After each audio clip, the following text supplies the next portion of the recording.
Para quem ainda não me conhece, meu nome é Natália, eu sou médica cardiologista e também nutróloga. Mais recentemente eu tenho trabalhado muito com pacientes que têm obesidade, excesso de peso. Eu tenho feito várias lives abordando esse assunto.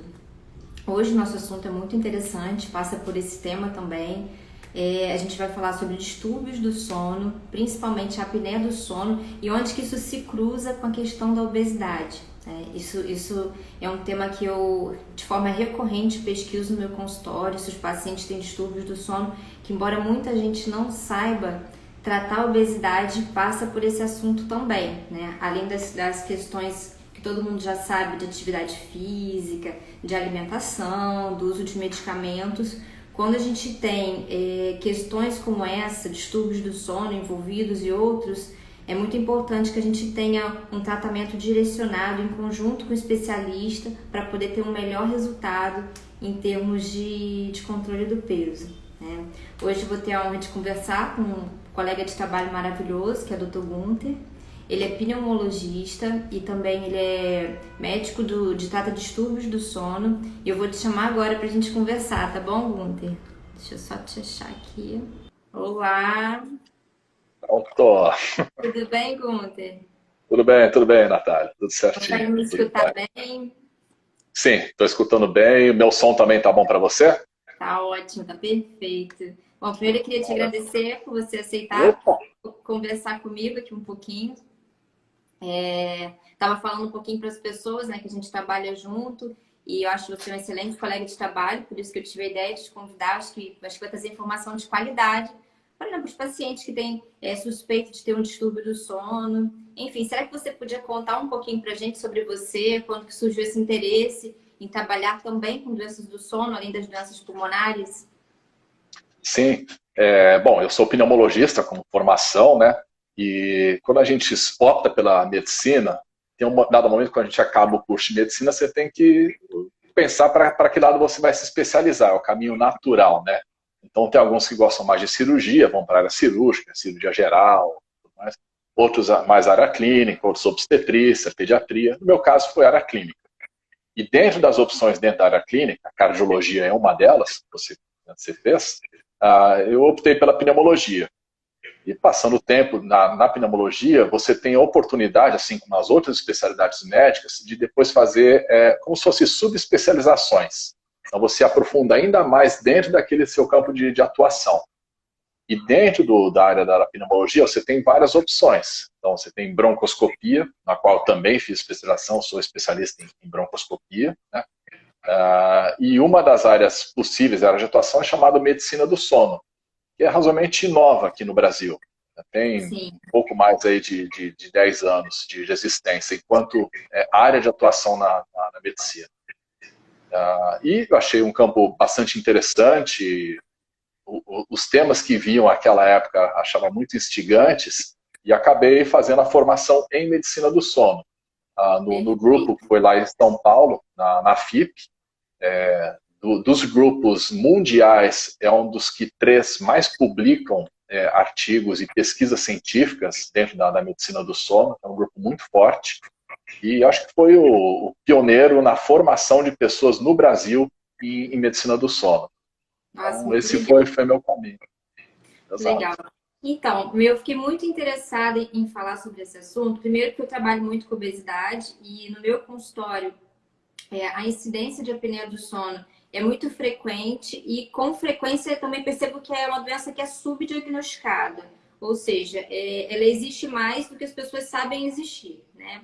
E aí, na época que eu estava conversando com você, eu fiz uma enquete. Embora as pessoas saibam que não dormir bem, que ter distúrbios do sono, não ter um sono reparador, esteja associado à obesidade, a maioria das pessoas que votou não sabia o que era apneia do sono. 70% das pessoas, que é o protótipo das doenças do sono, né?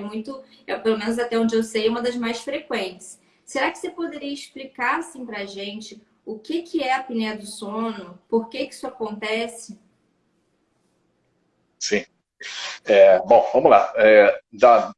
Entre os distúrbios do sono, a apneia é um deles, né? Então, existe, assim como tem aquele catálogo internacional de doenças, chamado CID, né, que coloca categoriza cada tipo de doença que existe no mundo. Existe um catálogo específico só para doenças do sono. Ele já está atualmente na 4ª versão dele, e a apneia é só um item dentro deles. Tem mais de 90 alterações do sono que são catalogadas. No caso específico da apneia do sono, é uma alteração mecânica. Então você tem uma dificuldade de respirar durante a noite, né? E isso traz consequências para o indivíduo e para o organismo como um todo também. Tá? A apneia do sono, você tem alguns subtipos também. E aqui a gente vai falar sobre a obstrutiva. Existe a apneia central, que é quando o cérebro não manda informação para você respirar. Existe a apneia mista, que é a mistura exatamente da central com a obstrutiva. E a apneia obstrutiva. Né?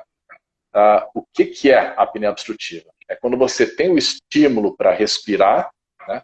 No entanto, você não consegue respirar adequadamente. Tecnicamente, pelos manuais, o que você classifica como apneia do sono é uma interrupção de pelo menos 10 segundos no fluxo aéreo. Então, vamos fazer um teste aqui. Todo mundo, sem parar para pensar muito, sem se preparar, vamos parar de respirar agora.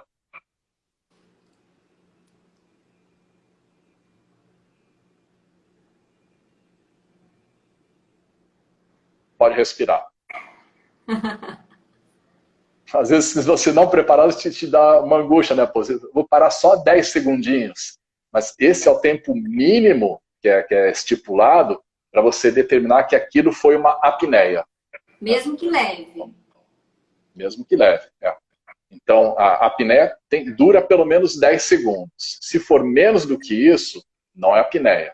Não. Você pode ter parado de respirar um pouquinho durante a noite e tal, por um tempo, mas no mínimo 10 segundos. E depois, a partir disso, e aí não tem limite, né? Eu já tive pacientes que paravam mais de 60 segundos, ou seja, mais de 1 minuto, sem conseguir respirar adequadamente durante a noite. Então, essa é outra característica da apneia.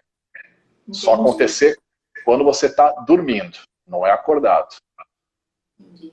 Bom, então a gente já entendeu o que é, né, a apneia, que é quando você faz esses períodos em que você não consegue respirar, ventilar, e normalmente é por queda da língua, não é isso? Durante o É um sono? dos motivos.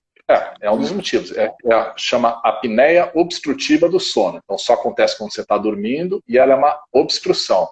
E você tem diversos níveis onde é possível a obstrução. O mais comum é mais embaixo, em laringe. A língua pode ser um fator que limita o fluxo aéreo, né? Mas nem sempre é o único fator. Em geral, um fechamento da via aérea. Bom, isso acontece porque... Só explicar de novo. O ar, a gente respira, ele não entra nos pulmões porque ele quer. Na verdade, ele é inalado, é inspirado. Então, a gente faz uma expansão da caixa torácica do tórax. Isso faz com que, nessa altura aqui do tórax, fique uma pressão negativa e o ar é sugado para dentro dos pulmões. E quando a gente relaxa a musculatura, o ar é empurrado para fora. Né? Uhum. Acho que quase todo mundo já foi na lanchonete alguma vez para beber milkshake. Então, milkshake, quando você vai pedir um milkshake, eles te dão um canudo bem grosso para você puxar. Por quê? Se você puxa o ar naquele canudo fininho, ele fecha, colaba e não acontece nada. A mesma coisa na respiração. Porque nessa altura aqui na laringe não tem osso, não tem nada para manter a via aérea aberta, é só músculo, só tônus muscular. Então, quando você faz a inspiração, puxa o ar para dentro, no espaço que é pequeno, a tendência é você reduzir ainda mais o espaço dele. E se puxa mais fundo, ele fecha e aí o ar não passa. Perfeito. Bom, e eu fiquei tão interessada em falar sobre esse assunto porque eu trabalho tanto em cardiologia e nutrologia, e nas duas áreas a presença da apneia obstrutiva do sono é associada a desfechos ruins. Por exemplo, na cardiologia, a gente sabe que uma das causas de hipertensão é a apneia do sono, principalmente quando a gente tem dificuldade em tratar, né? O paciente já está ali usando 2, 3 medicamentos, a pressão continua alta. A gente muitas vezes tem que investigar a possibilidade de apneia do sono e a gente vai conversar, vai saber se o paciente tem aquela sonolência excessiva durante o dia, se o parceiro ou pessoas que convivem né, com aquela pessoa, se relatam que ela ronca muito, porque às vezes o próprio paciente não tem consciência de que ronca, né? Ou pelo menos não ronca tanto, não tem consciência que ronca tanto quanto acontece de fato. E além disso, ainda na cardiologia, essa doença é associada a arritmias, né? E muita dificuldade nos tratamentos que a gente faz de rotina. E já na nutrologia, que é a minha segunda especialidade, que eu atuo muito, muito forte hoje, acho que talvez 50% dos meus pacientes hoje sejam da nutrologia, e a grande maioria desses trata a questão do excesso de peso, obesidade. A apneia do sono, principalmente a apneia obstrutiva do sono, que é muito frequente, né, em pacientes que têm excesso de peso ou obesidade, ele é um perpetuador do excesso de peso. Ou seja, quando a gente tem um paciente que tem uma apneia do sono não tratada, a gente tem um desafio ainda maior para conseguir que esse paciente reduza o peso e ainda maior ainda para conseguir que ele mantenha essa redução de peso a longo prazo, né? É verdade que a incidência de apneia do sono ela é maior nos obesos? Esse dado é real? Você tem essa estatística para gente? Sim, isso acontece, sim. Até é um dos mecanismos que se explica do porquê de acontecer a apneia. Um fator é quanto mais, com mais idade, mais fácil é se ter apneia, porque com mais idade você tende a ter mais flacidez muscular, então o espaço da respirar acaba podendo ficar menor. E obesidade, quando você engorda, você não engorda só no glúteo, no abdômen, você também engorda no pescoço. A região do pescoço, né? Exatamente, na área cervical. E aí a gordura em volta, ela também tende a comprimir o espaço. Então você tem menos coluna aérea para poder ventilar. Então a obesidade acaba piorando o contexto da apneia. Assim, não é obrigatório. Existem pacientes magros que têm apneia. Né? E também Mas a tem obesidade... outras questões, né? Exatamente. Mas a mais comum é a obstrutiva. E realmente, em geral, quem tem mais peso, é obeso, tem maior propensão a ter apneia. Perfeito. E para quem está assistindo a gente agora, quando que deve se suspeitar da presença da apneia do sono e quando procurar um especialista em sono? Em termos de busca para saber quem tem maior propensão para apneia, existem vários questionários que já foram desenvolvidos para investigar. Mas acho que isso não é muito prático para a gente no dia a dia. Acho que é o principal, você está atento ao que o seu parceiro da cama está comentando. Né? Que em geral a pessoa em si não percebe. Né? Em geral vem aquela queixa, você ronca muito, tudo, tem um sono agitado, parece estar sufocando à noite enquanto dorme. Hoje em dia, com a questão de todo mundo ter telefone com câmera, tem sido muito mais comum chegar o casal aqui no consultório, um tendo filmado a outra pessoa, mostrando aqui, ó, tá aqui, ó, tá? Não está respirando direito, está roncando durante a noite. Então, isso é um fator. O ronco é um indicativo também, né? Mas não obrigatoriamente o ronco significa ter apneia. Né? Outro fator importante é você, de manhã, quando acorda, se sente ainda cansado. Né? Então, você dorme em boa quantidade, mas a qualidade do sono é ruim. Ele não é um sono restaurador. Então, você ter sonolência durante o dia é um indicativo forte também. Então, um fator... Perdão. Um outro fator indireto, que nem todo mundo pensa a respeito, é você ir muito à noite acordar para ir ao banheiro para urinar. Né? Em homens com mais idade, tudo bem, você pode ter a questão da próstata aumentada, mas mulheres não têm próstata. E eu já tive pacientes que vieram para mim ao consultório, da queixa era urinar muito à noite. E por que isso acontece? Com a apneia do sono, você não respira direito, então o seu oxigênio vai diminuindo no corpo, isso gera um estresse para o organismo como um todo. Então o coração passa a bater mais acelerado, a pressão arterial também aumenta mais, né? E com essa liberação de adrenalina durante a noite, os rins são estimulados a formar mais urina, fabricam mais. Então um fator que nem sempre as pessoas pensam, não, urinar muito à noite pode ter uma relação com a apneia do sono. Interessante isso, Gunter, muito interessante isso. Então, assim, para aquele paciente que, por mais que ele durma 8 horas por noite, mas que qualquer lugar que senta, cochila, é um indicativo de se desconfiar da possibilidade de apneia do sono, né? Ou seja, Exato. uma sonolência excessiva, né? Pessoas que dormem dirigindo também, que seria uma situação até mais grave, também tem que considerar essa possibilidade, né? Até é um fator importante para levar aumento de índice de acidentes no trânsito.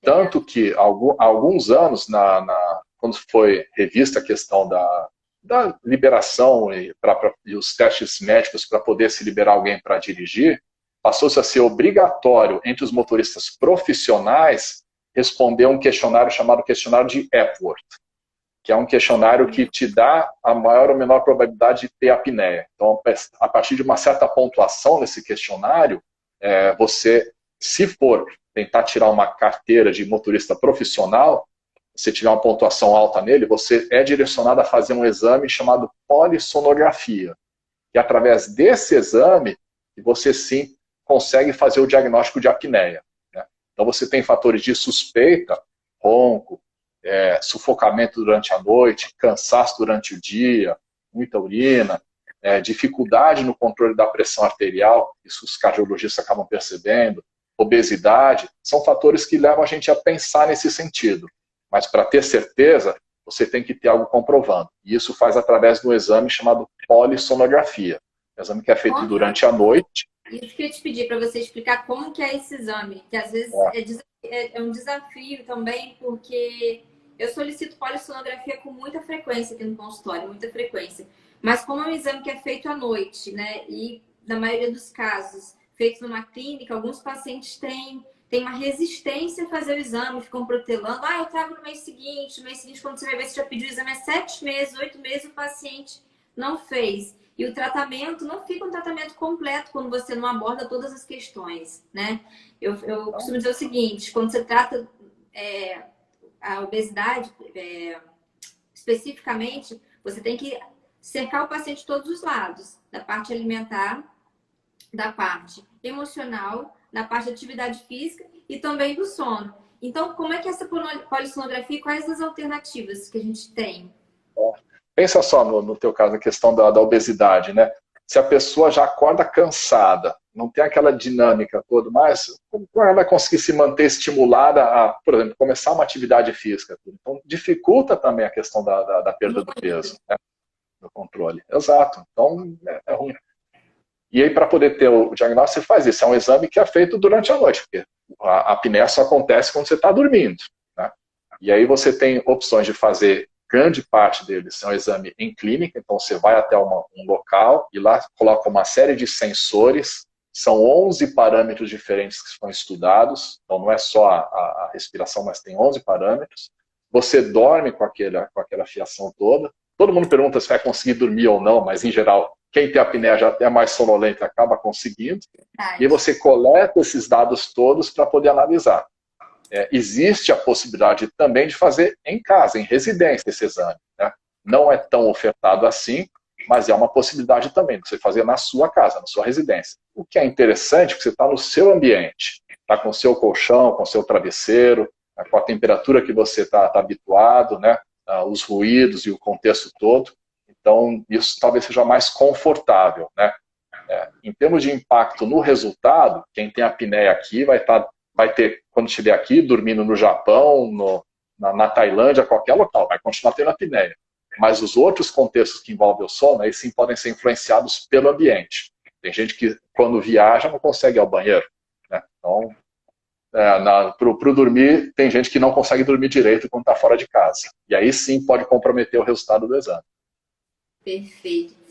Aí a gente teve lá a suspeita, né? Um paciente com roncos, queixas do parceiro, sonolência diurna, cansaço, fez a polissonografia, foi diagnosticado um distúrbio de apneia obstrutiva do sono, de intensidade acentuada, né? Grave.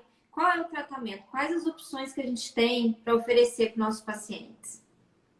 Aí isso vai depender da questão de exame do paciente em si, do contexto dele, né? E também da gravidade da apneia.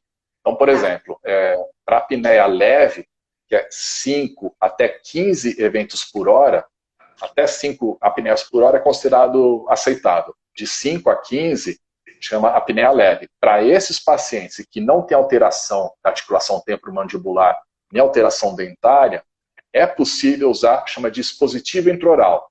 É um aparelho que é feito com um dentista especializado, não é qualquer dentista, e nem é para comprar aparelho que vende em farmácia, ele vai te dar problema em dentição e na articulação, e ele é titulado, ele é ajustado para jogar a mandíbula um pouco mais para frente, e nisso facilitar o fluxo aéreo teu. Tá? Então essa é uma opção, dispositivo intraoral, para apneia leve.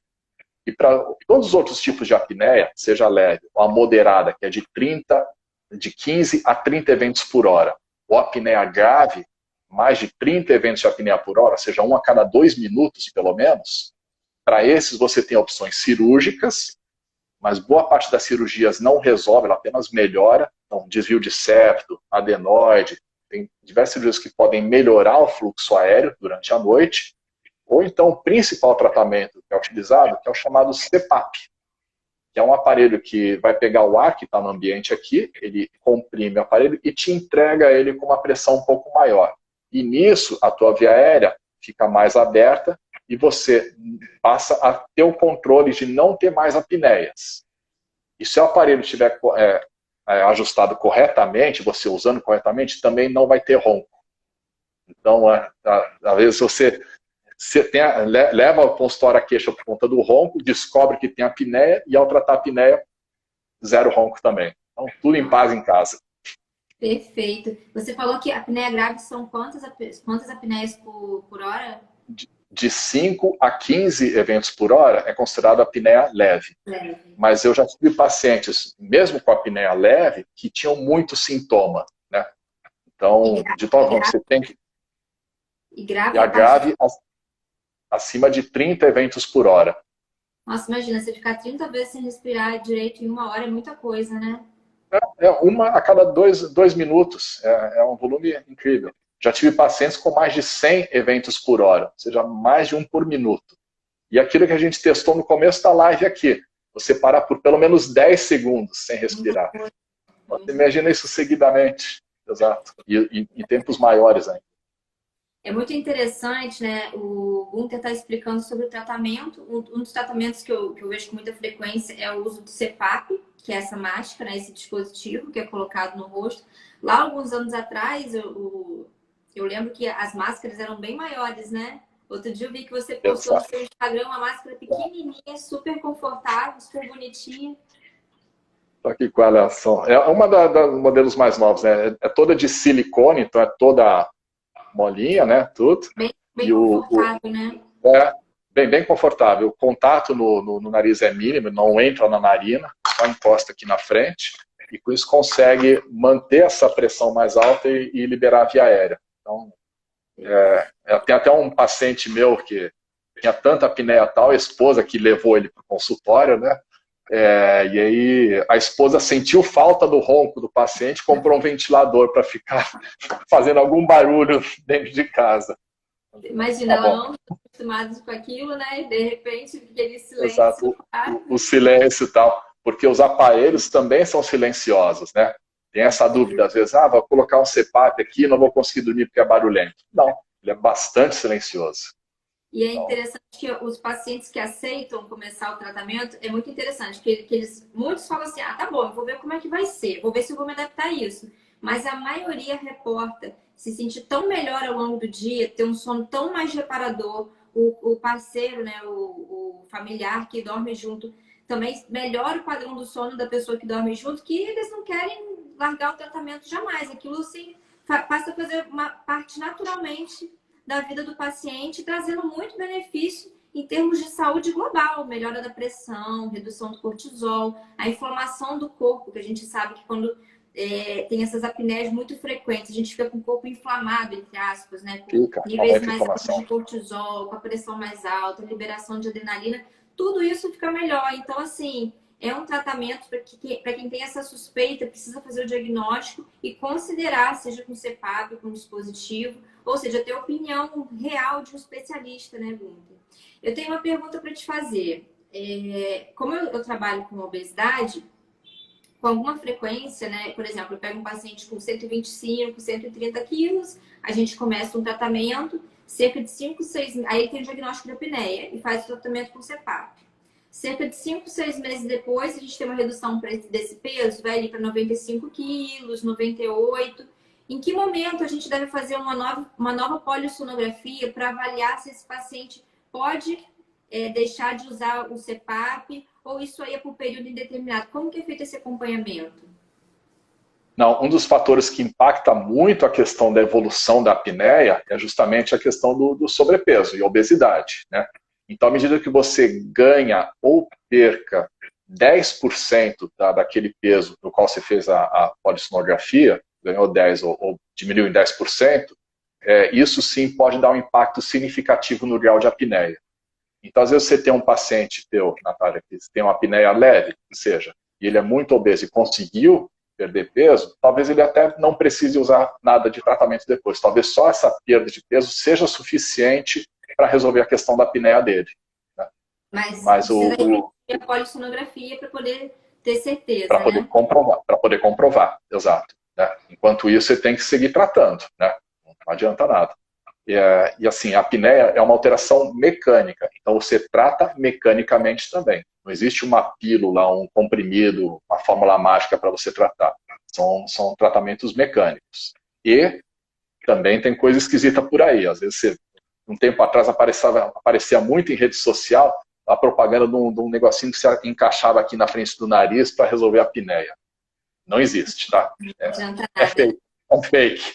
Não vai nessa, não. Gente, tratar a apneia do sono é tão importante, mas é tão importante no tratamento da obesidade, porque você ter apneia é um perpetuador do excesso de peso.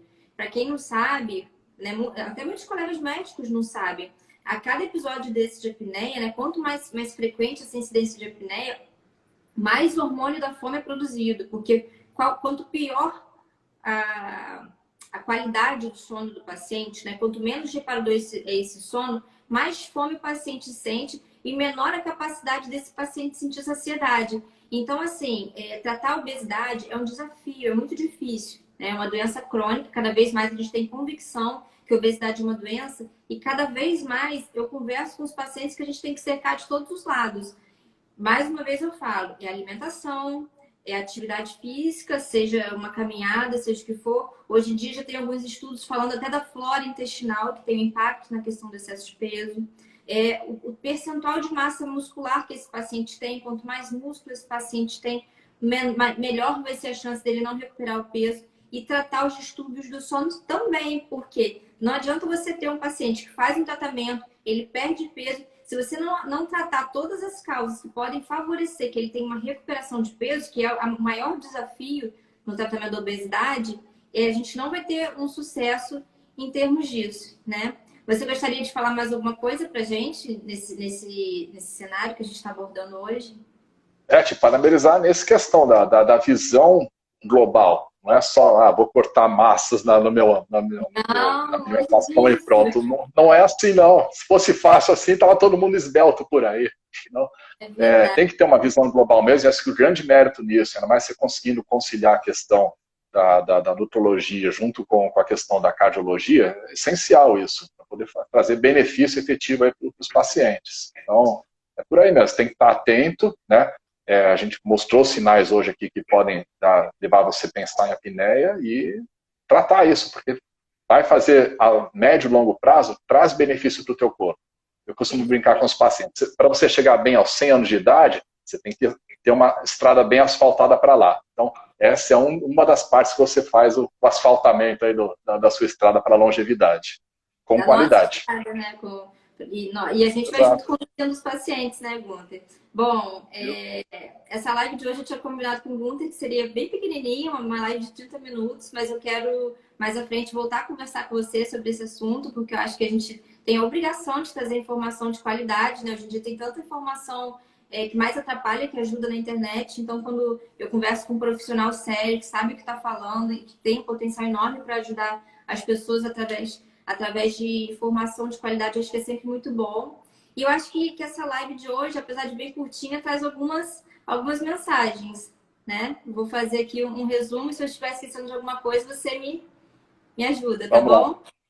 Bom, eu acho que assim, toda vez que você tiver um familiar, né? Ou mesmo você, qualquer paciente, né? Tô falando para os pacientes, tiver dois sintomas específicos, que são a presença de roncos ou sonolência excessiva durante o dia, isso deve suscitar a desconfiar a presença da apneia obstrutiva do sono, né? A apneia obstrutiva do sono, ela não é uma doença exclusiva de pessoas que têm obesidade, ela também acontece em pessoas magras, então a gente não pode se prender a esse detalhe, né? Mesmo pessoas magras, né, que não têm obesidade, magras que eu digo com peso normal ou com sobrepeso leve. Mesmo que não tenha essa questão do excesso de peso, desconfiar da presença da apneia obstrutiva do sono, se existir roncos excessivos ou se tiver muita sonolência ao longo do dia. Lembrar que tratar a apneia não é a resolução para a obesidade, mas é uma parte importante para o tratamento, né? E na qualquer dúvida, em caso de suspeita, buscar um especialista, buscar alguém que vai saber te atender isso aí de uma forma ampla, bem conduzida, né? Com exames de qualidade. O que mais você me acrescenta? Olha, tá bem completo o teu resumo, parabéns. Tem entre os vários questionários lá que existem para poder identificar a apneia, tem um deles que diz que é o sinal do cotovelo, que é quando o parceiro tá cutucando você durante a noite para você se mexer para acordar porque está roncando muito ou está respirando mal. E tem um estudo interessante em inglês, os ingleses são ótimos nisso, né? Mostrando quanto melhorou a qualidade de vida de quem dorme ao lado de quem tem apneia, quando a pessoa que tem apneia passou a ser tratada. Então, você tratando a apneia não beneficia só a você, e também quem está ao teu lado, quem você ama. Então, acho que é essencial isso, a gente cuidar bem de quem a gente ama também. Perfeito. Aqui, ó, tem umas perguntas aqui que eu tô olhando agora. Acho que a gente já até respondeu. Uma pessoa perguntou assim: pessoas magras também podem ter? Podem sim, né? A gente falou. Aqui o Otávio tá perguntando, essa para você, Gunther. A polissonografia domiciliar é tão eficaz no diagnóstico quanto a tradicional? Sim, sim, porque você tem grau de polissonografia, o quanto você põe de parâmetros. Eu, por exemplo, a que eu faço é a completa. Então, são 11 parâmetros ao todo que são estudados. Então, você tem, em termos de quantidade, qualidade de dados, é a mesma que você faria no consultório, por exemplo, numa clínica. Isso sim. Perfeito. Tem uma outra pessoa que colocou assim: olá, boa tarde. Entrei agora. Como tratar do ronco? E qual o médico especialista que eu devo procurar? Bom, na verdade, é o pneumologista, de preferência especializado em distúrbios do sono, né? Eu recomendo você seguir a página do Dr. Gunther, que ele deixa com muita frequência conteúdo informativo sobre isso, né, Gunther? Eu agradeço nesse sentido, mas assim, busque alguém que seja qualificado. Na Associação Brasileira do Sono, a ABSONO, existe uma listagem de profissionais que são certificados. Então, são pneumologistas, otorrinos, neuros, psiquiatras, são várias especialidades que podem atuar junto ao sono, mas sempre busque alguém com qualificação. Como que é o nome? Associação Brasileira do Sono, ABSONO. Pronto, está respondido. Boa tarde, tenho muita insônia e muitas vezes o indutor do sono não funciona. Aí, quer comentar? Foge um pouco da questão da apneia, mas é um distúrbio do sono bastante comum. Em geral, é mais comum ter insônia em mulheres e apneia do sono em homens, mas isso não é exclusivo. Né? O tratamento da insônia tem várias etapas, é complexo. Não vai ser só com um comprimidinho que a gente vai resolver isso, não. Acho que tem que ter uma conversa mais longa a respeito, mas tem como melhorar esse contexto todo, sim. Mais uma pergunta. Qual é o melhor tratamento para a apneia? Aquele que vai melhor encaixar para o paciente. Então tem que ver qual é o grau de apneia que o paciente tem e as características dele. Mas um que abraça todos os graus de apneia é o uso do CPAP. Mas aí tem que ver o teu caso em específico. Mais uma pergunta, Gunther. Tenho apneia e faço uso do CPAP há 6 meses. E o meu artefato é esse que o doutor mostrou. Ah, deve ser o aparelho. Ah, tá. Né? A máscara ali. A máscara. Certo. Legal. Tá atualizada ela. Parabéns. Uma pessoa falou. Bom, acho que é isso, Gunther. Gente, muito obrigada pela participação de todos vocês que puderam assistir um pouquinho da nossa live. Mais uma vez eu te agradeço, Gunther. Foi muito bom conversar com você. né? Por mais que a gente conheça um pouquinho do assunto, eu sempre aprendo, porque é a sua área, né? E mais para frente eu espero que a gente possa voltar a conversar sobre esse e outros temas novamente. Obrigada a todos que participaram. Da mesma forma, muito obrigado pelo convite, parabéns pela iniciativa. Eu percebo que você tem buscado não só centralizar em um campo, mas as várias nuances que abarcam a sua especialidade. Eu acho que é muito positivo isso, você vê diversos pontos de vista, e nesse conjunto todo a gente consegue atender melhor e crescer melhor e ajudar melhor aos pacientes. Então, parabéns, Natália. Tá bom, então eu vou encerrar aqui, pessoal. Um beijo a todos e até a próxima live. Tchau, tchau.